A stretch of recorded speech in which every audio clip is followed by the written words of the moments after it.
Great. My name is Morten, and I'm here to talk to you today about the job opportunities in the Nordic countries. First of all, here's the agenda for the next 15 minutes. I will actually be making two presentations. First, the next 15 minutes, more general about job opportunities in the Nordics. And then afterwards, a bit more into deep about the future. The job market of the future, and especially when it comes to the Corona situation and what we see as the job opportunities, what is going to happen after post Corona. First of all, I would like to tell you about who we are and how we can help you in your current position, and then a bit more about tricks concerning your job search. Feel free to just interrupt me on the way if you have some specific questions. We only have 15 minutes, so I will hurry up now. And you can also feel free to send me an email afterwards if you have more questions. Yeah, my name is Morten, and I'm a project manager of this EU-funded project called Nordic Job Solution or Nordic Jobløsning. Everything we offer in our projects is free of charge, which means, yeah, it's pretty good for you and also for the employers that we can put people together and find their next job. What we do in our project is to try to expand your network, so you're not just looking for work inside Denmark or in your current neighborhood, but also to take a look what is going on the other side of Øresund or Kattegat up north towards Norway. So trying to expand your network. Furthermore, we do that by networking with companies but also organizations. So more or less, what I used to say is that we are kind of a living LinkedIn organization where you can steal all the people in our network and make them part of your network. Furthermore, we also help you with all the things that you're struggling with. I know especially internationals here in Denmark, but also abroad, they tend to have a hard time finding their first job. But they also tend to have a lot of questions about, for example, applications and cover letters. We try to look on the whole job search, not just as just looking on the job and on the job search, but also in general trying to help with all the other things around. It could, for example, be that you brought your family, but also if you have some questions about, for example, taxes or whatever it could be when it comes to moving abroad. More people coming here. 1 second. Yeah. What we do in our project, it consists of 4 different things. First of all, there's the job part. Here we have 2 shots. First of all, there's we have a job database with right now I think we have 40,000 jobs from Norway, Denmark, and Sweden. But the thing about this job database, like every other job database, is that the jobs are found through crawling, which means that it will be the same jobs that you can find, for example, on Job Index or Job Safari in Sweden or Norway. But it's a good indicator to see whether your type of expertise is wanted abroad. What we do and what we can see where we help most people is through a bit more informal help. Meaning, for example, Daniela, for example, that you sent me an email saying, okay, my name is Daniela, I would like to work, I finished my degree in whatever, political science, and I would like to work within consulting. I've been looking for work in Copenhagen, but I'm struggling.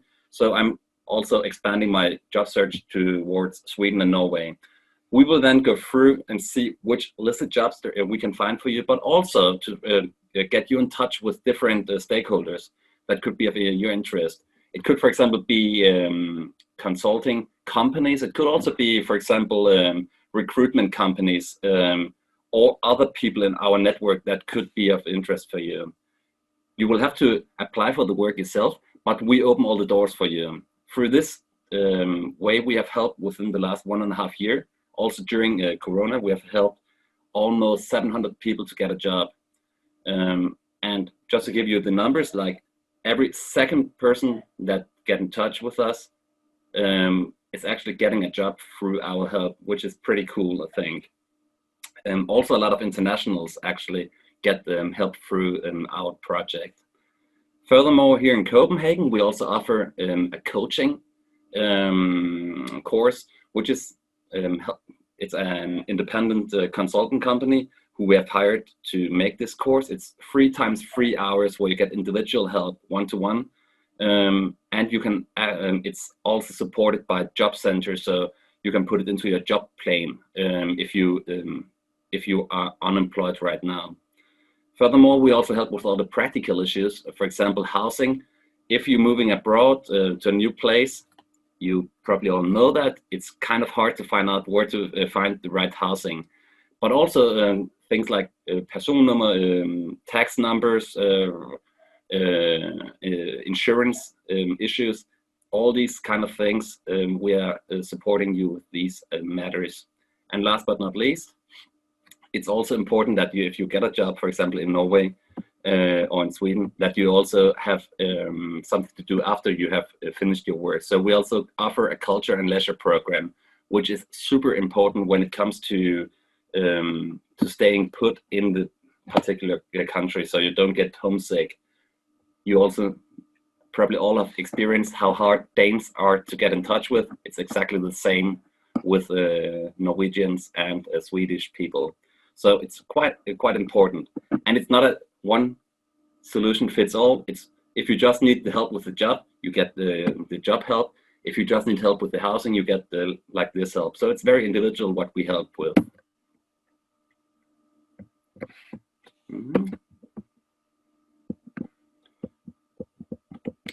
Just to give you an impression about our homepage, you get everything is in English. I know the screenshots here are in Danish, but everything is also in English. We have a lot of information about this cover letters and applications and how to put them up. I've put in my own template for my personal CV and also cover letter, just to give you an impression about how it could look. Right now, we're also working a lot with tips and tricks with, for example, for LinkedIn, with help for listed, unlisted jobs, how to do these things. You can find help with this coaching, how to get in touch with AWF, who's offering this course. And then I would also like to flag with this your first job. Some of you might have heard about it, but it's more or less if you're an EU or US citizen, then and applying for a job abroad, and you are younger than 35 years old, then you can actually get support, financial support moving abroad. From Denmark to Norway, just to give you the numbers again, it's like 800-900 euros you get as a flat rate just moving abroad. And we can advise you with all these issues, what you need to do here. You can also go on the webpage and take a look at it. Right now, there is a lot of mobility already going on in the Nordic countries. These numbers are from before Corona, but approximately every day, 15 to 20,000 people just in the Øresund region commute from Sweden to Denmark. Vice versa, it's like just 1,500 to 2,000 people who are going the opposite direction. But there's quite a lot of commuting going on. If you just look at how the recruitment is looking in Norway, the Nordic Unemployment Agency, they have a lot of, they're really struggling with finding applicants who are qualified. It's actually more than 1 out of 5 people, companies, they have to abort their recruitment process because there are too few qualified applicants. And it's within every sector. I will talk more about the labor market of the future and what the numbers are right now, and if the markets they have recovered after Corona in my next class in 5 minutes. But just again, Norway is on a very good way to come back to the situation before Corona. If you look at unemployment rates, this is again from before Corona, just to give you an impression. In Denmark, it's especially people with an academic level who are struggling to get into the job market. In Norway, before Corona, it was like 0.7% of the academics in Norway were unemployed. So basically no one was unemployed. If you just again look and ask the market, do you need labor force? And the short answer is yes, they do. It's very much about that companies, they're struggling finding skilled labor work, and even international labor work, especially in Sweden and Norway. They're very keen for internationals to come there, also because they can't find the right skilled workers in their own country. I can see we have like 4 minutes left. Just to give you a very short impression about the differences between, for example, Denmark and other job markets. In Denmark, if you are looking for a job, you have to go to the specific company. They are putting up the job offers, for example, on job index. But in Norway and Sweden, just to give you an impression, then recruitment companies, they have like 60 to 70% of all jobs are found through recruitment companies, which is a very different way of looking for jobs. Just in Norway, they have more than 200 different recruitment companies. So we're trying to help you find the right companies to get in touch with. Pension in Norway is also very different from Denmark. If you are working 3 years in a row in Norway, then you are entitled to Norwegian pension after, next to your Danish or Romanian pension or wherever you are from. The level of income, it's always one of the questions I get. And in general, you earn quite a lot of more money in Norway compared to Denmark. The numbers are on average 15 to 20% more after you have paid all your expenses. So it's quite well paid to go up there, but it's also very expensive to live there. The work-life balance is also very different. There's kind of a manjana tendency in Norway. Everything's a little bit slower than it's here, and they also have different job cultures. They're not used to get to unlisted job search. So if you are trying to get in touch with stakeholders and companies, they quite often they are actually quite happy to get these applications because they're not used to it. Norwegians, they find work through their own network or they apply for a listed job. But if you are trying to send them an unlisted job search, then the chance that you get through and get to the right people is quite much higher than it is in Denmark. Very last page here. My best advice for you guys is to be creative with your job search. Don't just try and apply for listed jobs. There are so many people who are applying right now. So it's quite important that you try different, that you have different strategies. Sometimes call them, sometimes just send an email. Sometimes it could even be a good idea just to have a coffee meeting or stop by at the office. Reach out. It's possible for you, for example, to take your dagpenge from Denmark and 3 months abroad and apply for work from another country. We can also give you some more information about that. Think more about your competences instead of just looking what people with your educational background are normally applying for, especially in these times where it's quite hard. It's very important to be creative. And then my best advice is to spend time with your resume applications. I've seen so many bad applications and also resumes. Please spend time and see if you can do it better. I've seen more than 5,000 applications within the last years, and you wouldn't believe what some people are writing here. Use a network. And then last advice, think about that you're living in a digital age. You have to try all the time to frame yourself positive, both on Facebook, LinkedIn, and it could also be on TikTok or whatever. But it's quite important to know that that this is the way to do it right now. Try to tell them how exceptionally good you are, for example, working with Zoom or other tools, because in the next year, on the next years, this is going to be part of every company's daily life.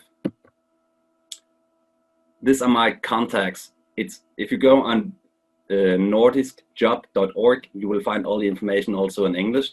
And please, I know it's a very short introduction now, but feel free to get in touch with us or to me or one of my colleagues, and then we can also take more into deep talk about your opportunities when it comes to job search abroad. Do we have any questions? I think we have 1 minute left or something.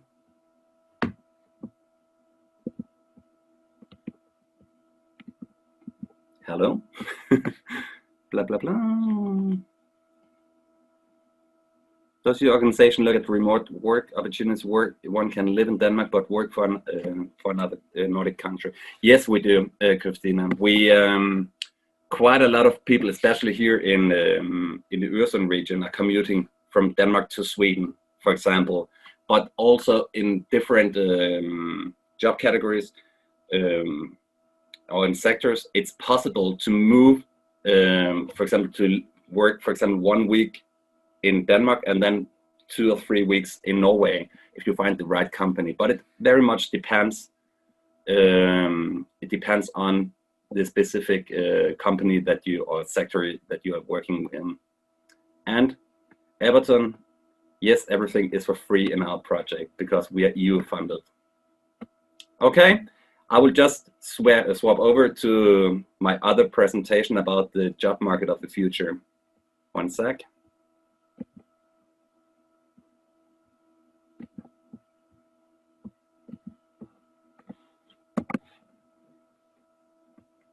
Yeah. With this presentation, hello for the people who have arrived now. My name is Morten and I'm the project manager of Nordic Job Solution or Nordic Job Start, which is a Jobløsning, which is an EU funded project, which means everything is for free in the project. We're located in Copenhagen, but working with all the Nordic countries. On a daily basis, I'm sitting under the Nordic Council of Ministers in just next to Ilum in Copenhagen. With this presentation, I'm talking a bit more about the tendencies on the job market and whether the job market will recover and what our prediction is, how it could look just after a couple of months. I'll just skip this. It's the same as we had before. If you have questions about Nordic Jobløsning, go to our homepage and everything will be presented there also in English. And there are also small videos which presents everything what we can help with. Some of the questions, just took some new screenshots here. How to apply for unlisted jobs. One of the hardest things to do, go to the homepage. I've made I think a good explanation how to do things and step by step, and also depending on which type of person you are, whether you are outgoing or a bit more shy person. LinkedIn, I have made a very thorough introduction to LinkedIn, how things should look and how things are actually looking. And then a lot of information about CV, cover letters and applications. If looking on the different situations in the 3 Nordic countries when it comes to job markets. In Denmark, when Corona hit Denmark back in March, Denmark shut down and a lot of people got unemployed. You can see it on the blue line, which shows that a lot of jobs went missing and there were not that many new positions put on the market. After the summer holiday, we are actually above average, which is pretty positive for you guys because more jobs are on their way and the market is actually behaving quite well. So we are on the right track right now. Also, when it comes to unemployment numbers, we are still 26,000 people minus compared to before Corona. But if you just look at the last 5, 6, 7 weeks, we are on the right track where people actually returning to the job market again. If you're looking on the situation in Norway, back in May, you can see it on the first row, the unemployment rate was approximately 9%. Now, last week, the numbers were approximately 3%, which is pretty good, because you're always talking about there's a break-even level where there will always be people who are unemployed, who are not working, or, for example, on maternity leave. You can also see the different sectors here, especially the academic sectors. They have very low unemployment rates.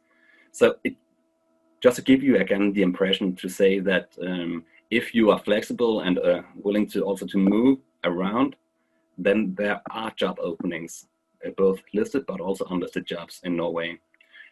In Norway, they also talking about this permitteringsordning, or trying to translate it, it's a layoff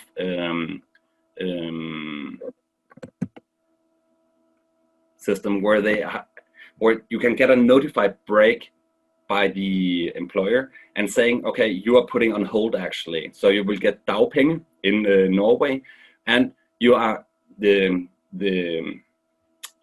allowed to come back again, or the company can then say, okay, you can come back after a certain period of time. Right now, there are still like 2% of the people who were put on this layoff.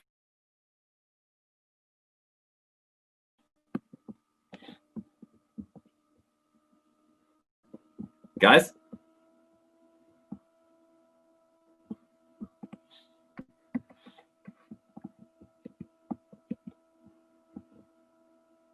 Great.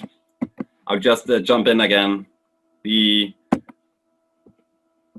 I can see that the internet connection was a bit slow. Okay, guys, just give you an impression about Sweden. Sweden was an outlier in the Nordics. They didn't close down the country as the rest of the world. And the unemployment numbers and the job situations were quite good at the time. But now, after a certain time, it looks worse and worse over there. So right now they have an unemployment rate of 9 to 10%. And actually, when you're looking on, especially the younger group of people, and just, for example, in Skåne, just on this on the other side of Copenhagen, then you find unemployment numbers of up to 35%, which is quite high.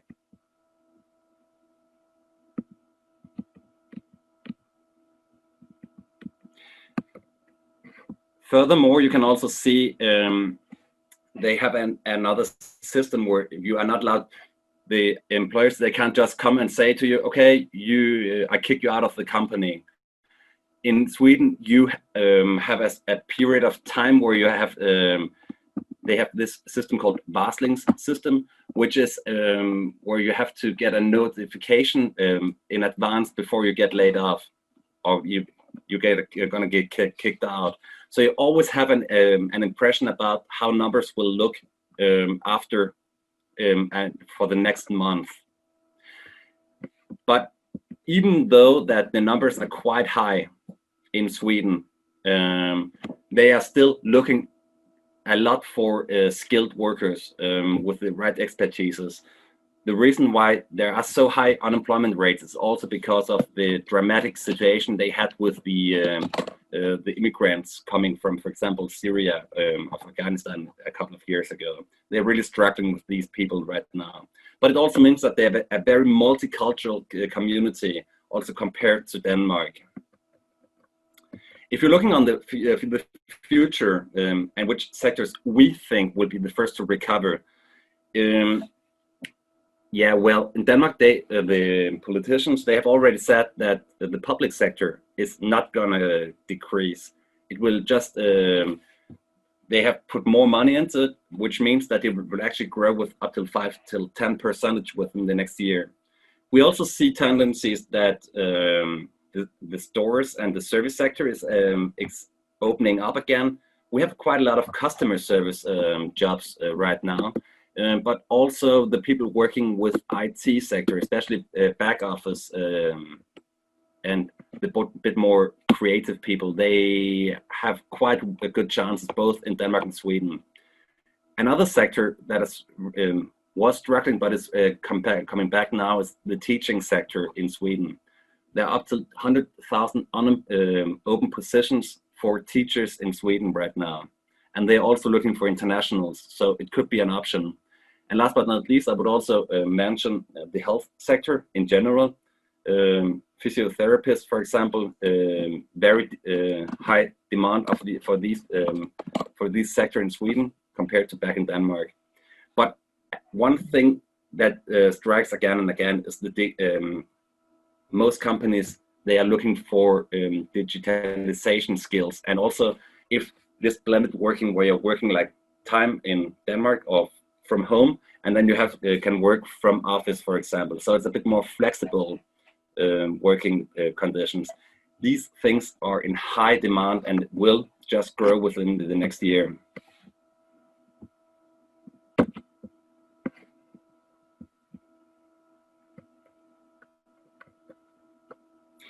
I think we have 2 more minutes if you have any questions for me, because the last slides are the same as before. Do we have any questions?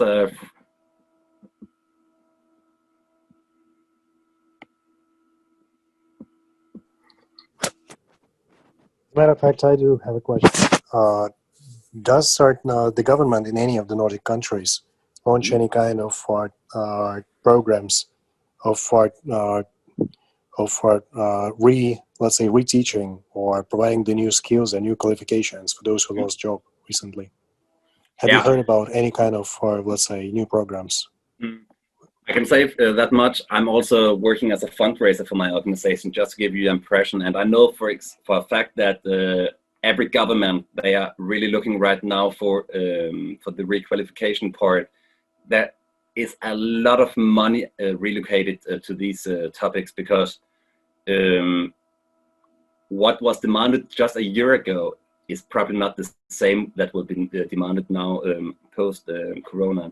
So again, just to go back to what I said at the very end of my last my last presentation, this is about being creative and thinking about much more about your competencies, and about also what motivates you and what you would like to work with, instead of just talking about or applying for jobs that people with the same educational background as you normally apply for.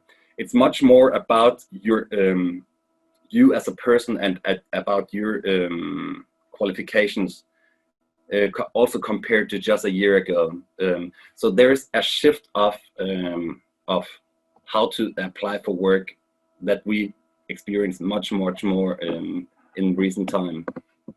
But very shortly to answer, yes, there is money allocated to it, but as you allocate it in Denmark, first of all, the money should come from the Danish state or job centers or whatever.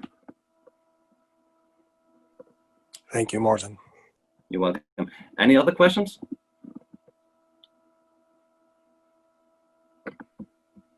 Hi, this is Andrea. I was just wondering if you could show the previous 2 slides, because I was not in the first presentation. Oh yeah, this one. Okay. Mm-hmm. Sure. So yeah.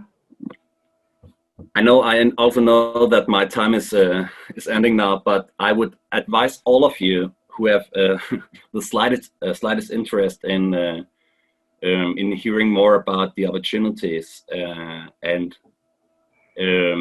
also just to give an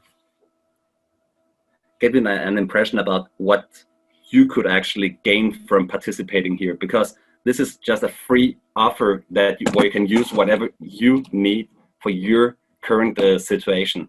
So send me an email, attach your CV, and then just ask what you are ask the questions that you need to ask.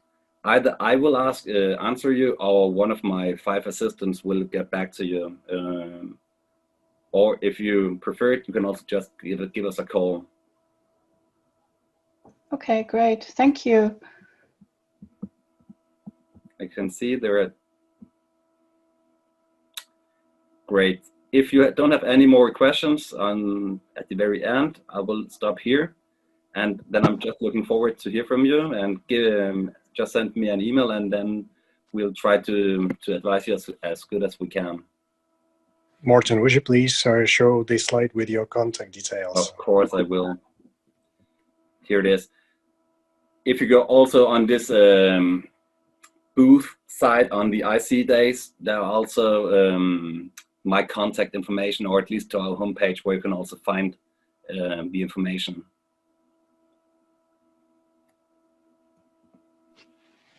Thanks. You're so welcome.